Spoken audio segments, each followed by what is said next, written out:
Hello and welcome to Crafting with Settlers of the Nene Valley. Today we will be making a mini garden journal just like this one. Last week we learned how to make these coil clay pots. If you missed that video, you'll find a link to it below in the description box. You'll also find some links to our other videos and for an instruction sheet for this activity. For this activity, you're going to need some heavy books, some card in 2 colours, some absorbent paper, some wet glue and some flowers. You may also want to use some ribbon, some sticky tape and a pen. The first thing to do will be to gather some leaves and flowers. If, like me, you don't have flowers in your garden, perhaps there are some hedgerows near your house. It is important that an adult supervises you to gather your flowers. Biting or stinging insects may live among the plants, and some people may experience skin reactions when touching plant matter. If this happens, you should seek appropriate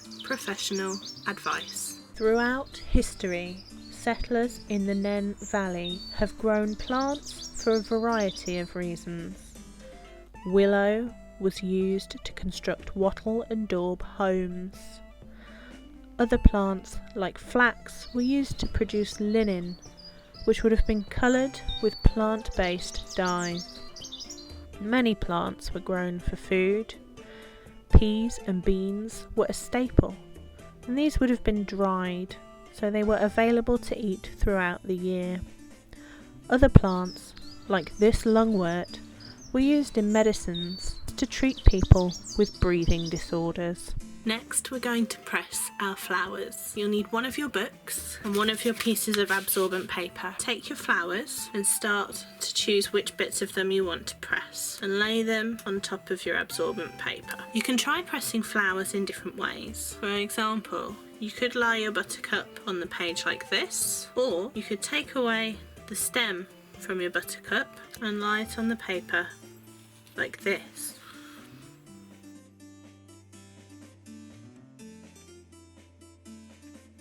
Once you've arranged all of your flowers onto your absorbent paper, take your second piece of absorbent paper and place it on top of all your flowers.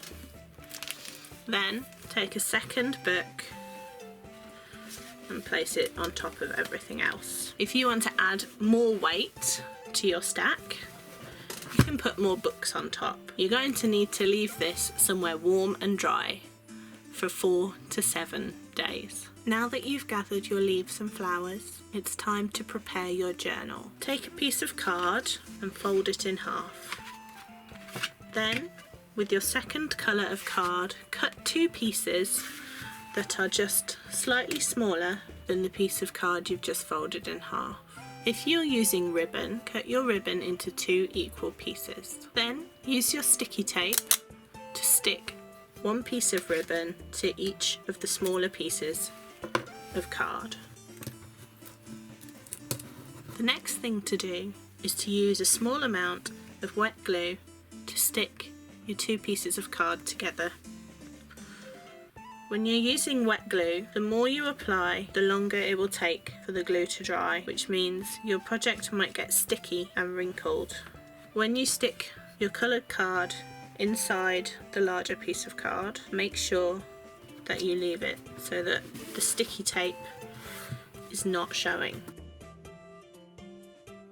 Leave your journal to dry until you're ready to stick in your flowers. Once all of your flowers are dried, you should arrange them in your journal in a way that you think looks nice. Then you can start to stick them down. To do this, you only need a very small amount of wet glue. That's because pressing the flowers dries them out so that they are preserved.